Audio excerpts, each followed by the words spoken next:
pour vous citer un exemple, personne n'aurait l'idée de dire que la grande mosquée d'Alger est un investissement chinois. Personne n'aurait l'idée de dire que le grand opéra d'Alger, c'est un investissement chinois. Hein.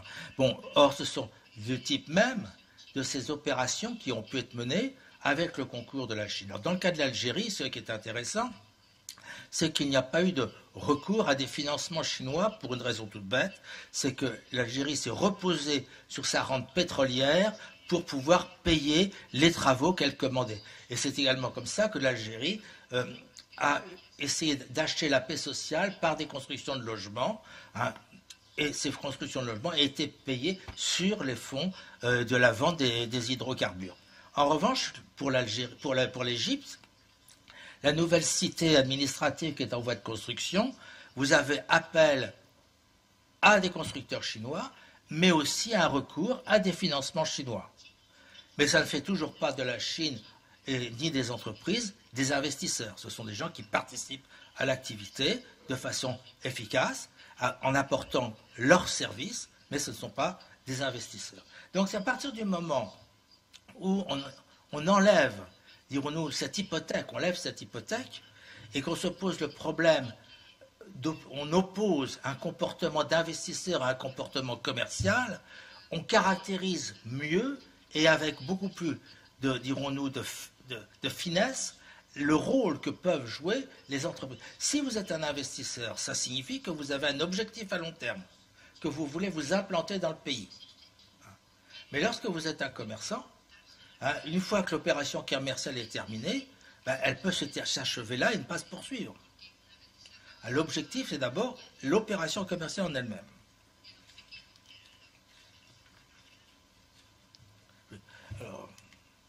Bon, ici, sur ces graphiques-là, dans le graphique de gauche, je vous ai mis la répartition des travaux d'infrastructure, des contrats qui ont été réalisés. 61% pour l'Algérie, je vous l'ai expliqué. L'Algérie a cherché à acheter la paix sociale et à utiliser sa rente pétrolière.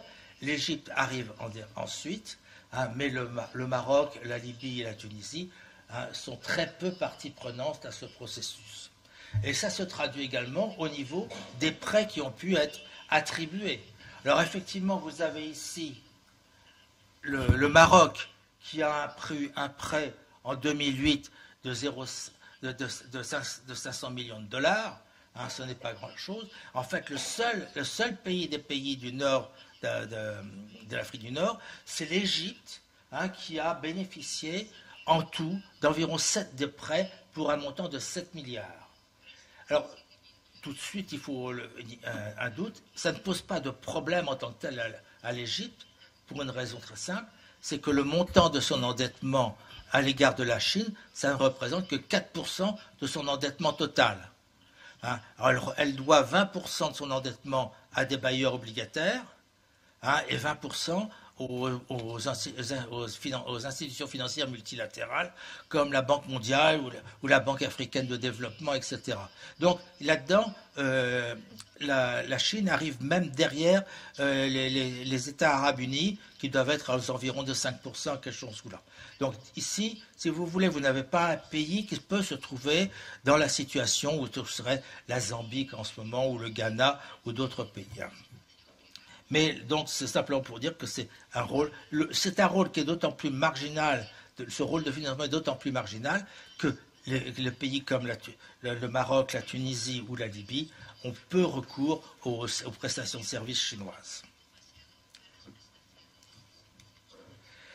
Alors maintenant, si on arrive à la question des échanges commerciaux.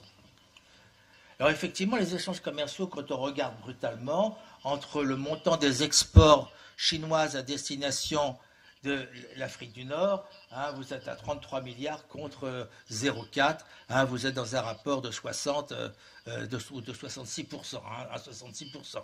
Donc, si vous voulez, d'autant plus là, vous voyez que la relation est une relation commerciale. C'est une relation commerciale très asymétrique dans la mesure où les importations chinoises de ces pays sont très faibles, sont de l'ordre d'un peu moins de 5 milliards en 2021. C'est beaucoup d'hydrocarbures, hydrocarbures algériens, hydrocarbures libyens, hydrocarbures égyptiens. Il y a aussi parmi les matières premières des phosphates marocains et des phosphates tunisiens, mais disons que c'est en quantité très très faible. Ça ne joue pas. Si vous essayez d'établir un lien de dépendance entre ces pays, ce sont les pays africains ou les pays nord-africains qui seront dépendants de la Chine et non pas la Chine, hein, qui sera dépendant pour ses approvisionnements de ces pays. Ça fait partie d'une stratégie qui est ce qu'on appelle aujourd'hui le dérisking, hein, à savoir que on augmente, on accroît le nombre de ses fournisseurs pour diminuer les risques de dépendance économique, hein, et c'est une pratique, c'est ce que fait la Chine depuis un grand nombre d'années, et ce qui fait qu'aujourd'hui, par exemple, elle a pu passer, elle a diminué de façon importante ses achats de pétrole à l'Angola pour les reporter sur l'Arabie Saoudite du jour au lendemain, comme elle pourrait le faire vers d'autres pays. Donc, ce qui lui permet d'éviter de dépendre d'un pays pour ses approvisionnements. On l'a vu aussi à propos du fer avec l'Australie. La Chine se dispute avec l'Australie. Elle reporte sa demande vers la Guinée, etc. Bon, donc, cette pratique fait que ce sont les fournisseurs qui dépendent du client et non pas le client qui dépend du fournisseur. Alors, je vous ai mis des chiffres qui vous permettent de mesurer l'importance mutuelle des relations commerciales. Hein, j'ai additionné à la fois importation et exportation. Hein. Donc, vous voyez que pour les 5 pays ici, la Chine a un rôle important. Hein. Pour l'Algérie, c'est presque 11% de ses échanges. Hein, pour l'Égypte, c'est presque 13%. La Libye, 12%. Hein, le Maroc et la Tunisie, la Chine a moins d'importance, mais donc c'est significativement important pour eux. À l'inverse, pour la Chine, le rôle de ces pays dans le commerce de la Chine est excessivement faible. Donc vous avez là automatiquement des relations économiques qui sont très très asymétriques. Et vous avez la possibilité, dirons-nous, de peser éventuellement sur ces pays par ce biais. Ce qu'il faut voir aussi, c'est que alors, là, il y a aussi un autre problème qui peut se poser. C'est au niveau des importations de produits chinois. Lorsque vous importez des produits chinois, en fait, il y a une modalité statistique qui fait qu'un produit est considéré comme venant d'un pays en fonction du dernier lieu par lequel il passe.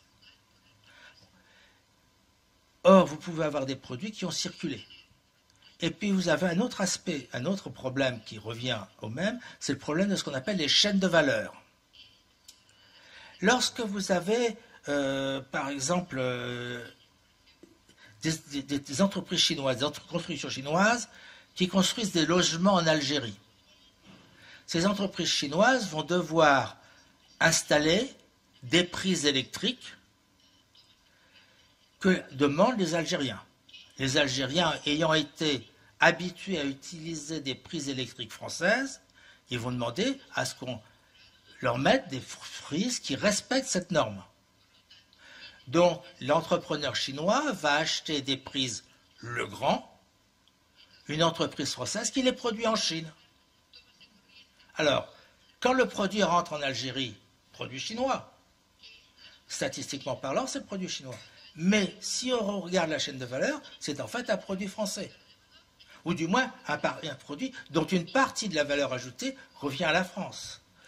Vous pouvez aussi prendre l'exemple des véhicules qui sont importés. Dirons-nous que 8 véhicules automobiles thermiques sur 10 fabriqués en Chine est fabriqué dans une structure qui est plus ou moins contrôlée par un constructeur étranger. Vous pouvez prendre l'exemple de l'iPad. Ou dirons-nous que dans l'iPad, vous avez à peu près 10 € de valeur ajoutée chinoise sur un produit qui fait 1000 €. Bon, quand il rentre en Algérie ou dans les autres pays, c'est aussi un produit qui est statistiquement considéré comme étant un produit chinois. Inversement, vous avez une autre chose. Sur le marché algérien, vous avez 3 catégories de blue jeans. Ceux qui arrivent par contrebande. Bon, ceux-là, on sait qu'ils viennent de Chine, c'est tout. Vous avez ceux qui sont importés légalement en venant en provenance de Chine, et ceux qui, fabriqués en Chine, sont passés à Paris pour recevoir une étiquette produit conforme aux normes européennes, qui arrivent comme étant des produits français. Donc, si vous voulez, cette situation, elle peut jouer dans les deux sens. Mais ce qui est certain, c'est que pour des produits très sophistiqués ou des produits hautement techniques, le fait qu'ils soient fabriqués en Chine ne garantit pas du tout qu'ils soient un produit effectivement chinois. Donc, si on voulait avoir des analyses fines des dépendances économiques, on s'apercevrait aujourd'hui que l'arrivée de produits chinois dans ces pays est beaucoup plus la marque de la mondialisation que la marque d'une présence chinoise. L'expression de la mondialisation de la production, de la mondialisation des entreprises, est le fait qu'une entreprise de tel pays fabrique en Chine et exporte dans un troisième pays. Donc, on peut, dirons-nous, prendre les choses brutalement, mais on risque, en prenant les choses brutalement ici, gonfler artificiellement le rôle que la Chine peut effectivement jouer. Alors, maintenant, je voudrais arriver à essayer de dire, mais quelle place pour l'Afrique du Nord dans la stratégie des routes de la soie? La première question que je poserai, c'est pourquoi cette stratégie? Ce qu'il faut se rendre compte, c'est que cette stratégie a été d'abord une stratégie économique. La Chine, depuis un certain nombre d'années, depuis la fin des années 90, en fait, se pose la question de savoir comment réformer son modèle économique. Réformer son modèle économique voulant dire passer d'un modèle d'une économie tirée par les marchés extérieurs à une économie tirée par les marchés intérieurs. De fait, ça s'est révélé très très difficile à réaliser, et ça s'est d'autant plus révélé difficile à réaliser que vous avez eu un certain nombre de crises économiques qui faisaient que la poursuite d'une stratégie économique suivie était rendue d'autant plus difficile. C'était aussi rendu difficile par le fait que les instances dirigeantes n'étaient pas toutes d'accord sur la façon dont il fallait s'y prendre. Le résultat, c'est qu'on est arrivé à une situation où il n'y avait plus qu'une seule solution, c'était non plus vouloir réellement ou complètement mettre en place une telle stratégie, mais il fallait poursuivre une espèce de fuite en avant qui consistait, puisqu'on n'arrive pas à modifier de façon significative le fonctionnement de notre économie, eh bien on va faire le forcing en ce qui concerne l'exportation de nos produits. Et c'est comme ça qu'est née l'idée de ces nouvelles routes de la stratégie des nouvelles routes de la soie.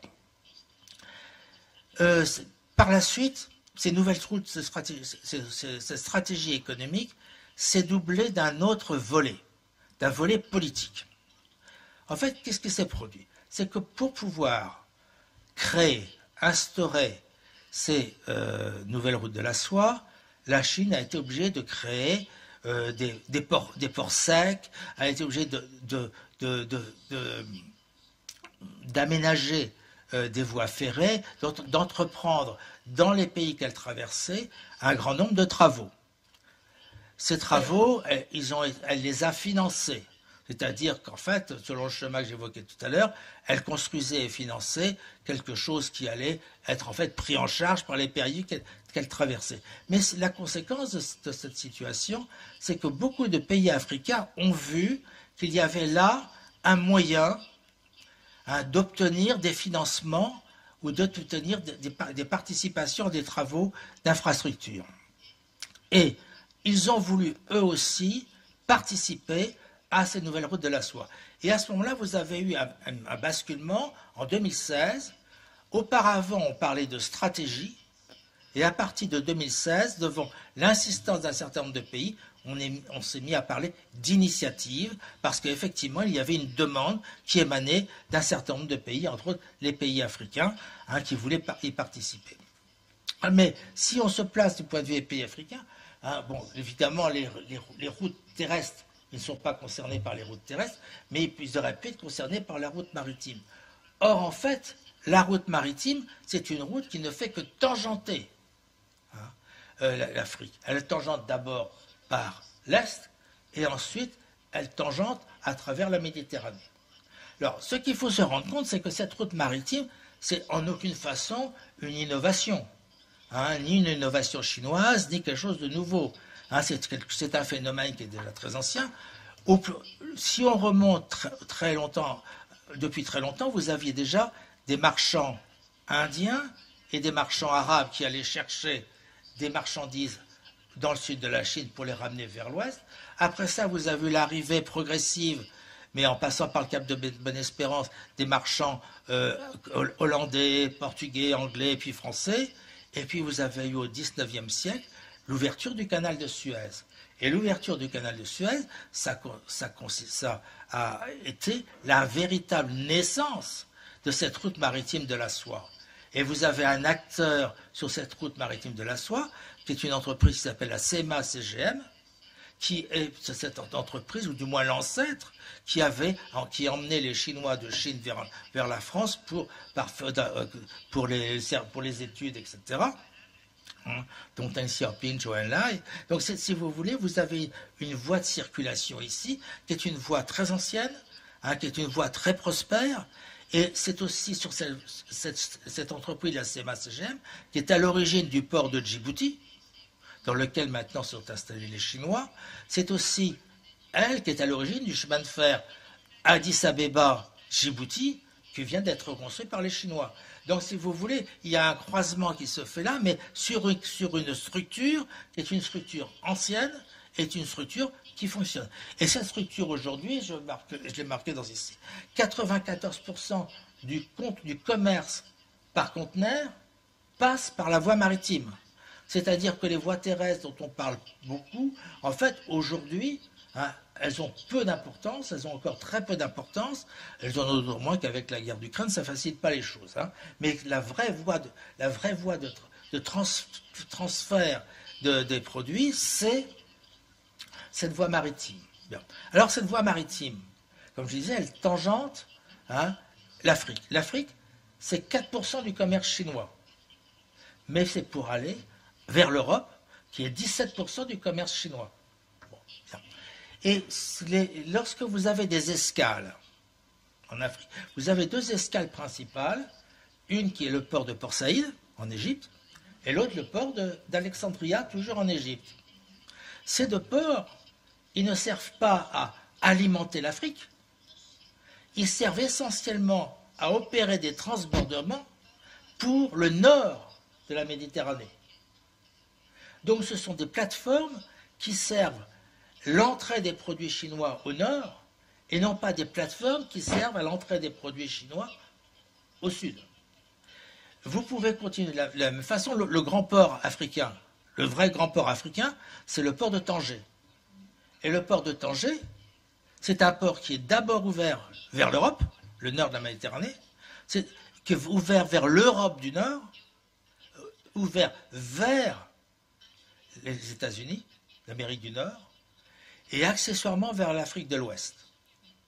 Donc vous voyez ces ports qui sont des ports emblématiques du nord de l'Afrique du Nord, sont des ports qui travaillent et qui fonctionnent essentiellement avec les économies du nord de la Méditerranée. Et si vous voulez, cette situation se retrouve dans la conception même des zones économiques spéciales qui sont dans cette région. Alors, je vais vous limiter là à exposer deux cas de zones économiques spéciales, hein, l'Égypte et le Maroc. En Égypte, vous avez une zone économique spéciale qui a été demandée à partir du milieu des années 95, hein, à être instaurée en coopération avec les Chinois. La première expérience a tout de suite capoté, les partenaires ne se sont pas entendus, pour différentes raisons qui n'ont jamais été éclaircies, mais ça a capoté. Ça a repris par la suite et il y a eu des discussions qui ont été menées pendant 6 ans. 6 ans au bout desquels il y a eu un accord qui s'est établi, et aujourd'hui, la zone économique spéciale chinoise qui se trouve en Égypte est la seule qui marche parfaitement à travers le monde. Elle est considérée comme telle par les Chinois. Mais elle a une situation très particulière. C'est que ce que les Égyptiens ont imposé aux Chinois, ce n'est pas une zone économique chinoise en Égypte, c'est une zone économique chinoise dans une zone économique égyptienne. C'est-à-dire qu'ils sont accueillis dans cette zone économique, donc sous contrôle égyptien, hein, et on les autorise à mener une stratégie dans ce cadre-là. Ce qui est totalement différent de ce que voulaient faire à l'origine les Chinois, qui était d'avoir une espèce d'enclave, hein, qui leur était propre et dans un univers qu'ils géraient totalement. Alors, par opposition, vous avez ce qui se passe aujourd'hui au Maroc, où là aussi, vous allez avoir une présence chinoise qui est en train de se créer très légèrement, très progressivement. Au Maroc, vous avez depuis la fin des années 90 aussi une stratégie marocaine, purement marocaine, de zones économiques spéciales, et vous avez eu la création de la zone économique de Tanger. Et les Marocains ont fait ceci, c'est qu'ils ont créé des écosystèmes aéronautiques, automobiles, et puis il y en a un autre qui m'échappe. Mais en fait, ce qu'ont fait exactement les Marocains à la fin des années 90, c'est très exactement ce que les Chinois faisaient chez eux, c'est-à-dire qu'ils dirigeaient et qu'ils sélectionnaient les entreprises qui allaient rentrer. Donc, ils ont fait rentrer Airbus, ils ont fait rentrer Boeing, ils ont fait rentrer Renault, ils ont fait rentrer Peugeot. Et aujourd'hui, à travers ce biais, vous avez aussi Peugeot qui travaille, qui est installé depuis longtemps en Chine, qui a organisé une délocalisation hors de Chine et qui fait venir ses sous-traitants chinois au Maroc. Donc en fait, ce n'est pas une initiative chinoise qui fait qu'une entreprise chinoise se déplace vers le Maroc, c'est une entreprise mondialisée, une entreprise en l'occurrence française, qui fait venir ses sous-traitants chinois au Maroc. Alors l'avantage pour le sous-traitant chinois, il est certain, il connaît son donneur d'ordre, donc il n'a pas d'effort intellectuel à faire, il n'a pas à s'adapter à l'environnement, il suffit qu'il fasse ce qu'on lui dit de faire. Donc c'est une façon de s'internationaliser de façon très économique, hein, et c'est effectivement ce que recherchent ces zones économiques spéciales chinoises à l'étranger, c'est offrir des espèces de cocons chinois à des entreprises qui ne pourraient pas s'adapter facilement à un environnement étranger. Donc là, au lieu d'avoir une entreprise chinoise qui organise l'accueil, vous avez une entreprise française qui organise l'accueil pour son propre compte. Donc, mais en respectant, et c'est là aussi l'élément très important, la stratégie de développement du pays d'accueil. Alors dans le même temps, au Maroc, vous avez une autre tentative, qui est une tentative de zone économique spéciale privée. Alors, ce que je dis zone économique spéciale privée, c'est une zone économique spéciale qui est voulue par la Banque marocaine du commerce extérieur, hein, qui a été rebaptisée par Banque of Africa récemment, hein, et qui va chercher un correspondant en Chine. Elle a fait un premier essai qui n'a pas marché, parce que la personne qu'ils avaient sélectionnée n'avait pas l'envergure. Maintenant, ils sont en relation avec une grande entreprise chinoise publique. On attend de voir les résultats, ça pourrait mieux marcher parce qu'il y a de l'envergure, mais dirons-nous que là, on en revient à ce que j'ai tout à l'heure, hein, c'est une initiative privée. C'est-à-dire que ça ne rentre pas dans le cadre d'une stratégie de développement économique chinois. Hein, c'est dans cette rentre de cadre d'un développement, d'une stratégie entrepreneuriale. Donc, ce que je voudrais que l'on retienne de l'exposé que je viens de vous faire, qui est parti un petit peu dans toutes les directions, même si j'ai essayé de me discipliner, mais c'est toujours difficile, c'est que la façon dont nous abordons les présences chinoises en Afrique, et dans le cas présent en Afrique du Nord, hein, doit être menée avec beaucoup de précautions et beaucoup de nuances. que d'une manière générale, on a tendance à donner une description définitive de l'activité chinoise, alors qu'on devrait, comme je vous disais, parler des différentes activités des différents acteurs, et qu'à partir du moment où on prend le biais de vouloir bien distinguer tous ces acteurs, on s'aperçoit d'une part qu'il y a des comportements qui sont des comportements que l'on connaît bien parce que ce sont les nôtres, et c'est par ce biais-là, je n'ai pas eu le temps de le faire là parce que le temps tournait, mais quand on regarde la présence chinoise dans les ports méditerranéens, on s'aperçoit que ces présences ne sont pas différentes de la présence que pourrait avoir CMA, CGM, Maersk, MSC, etc.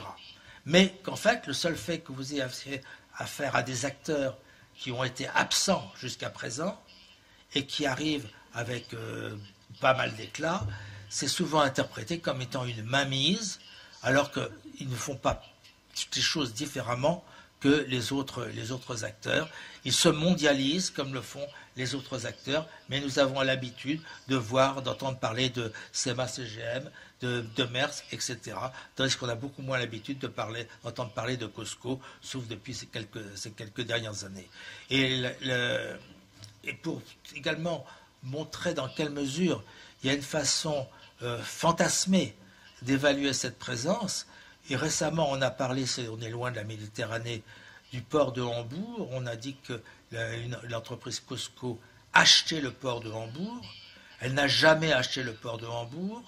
Elle a pris une participation dans une société de gestion d'un des terminaux de Hambourg. Vous voyez que la différence qu'il y a rien que dans les mots déjà et dans la portée. Et de surcroît, pour l'instant, le gouvernement allemand n'a pas donné son accord. Donc, encore une fois là, toutes les informations qui circulent sont interprétées de façon généralement outrée et empêchent, et c'est ça qui est le plus grave, d'avoir une vision claire et par voie de conséquence de mener une critique efficace de la présence chinoise.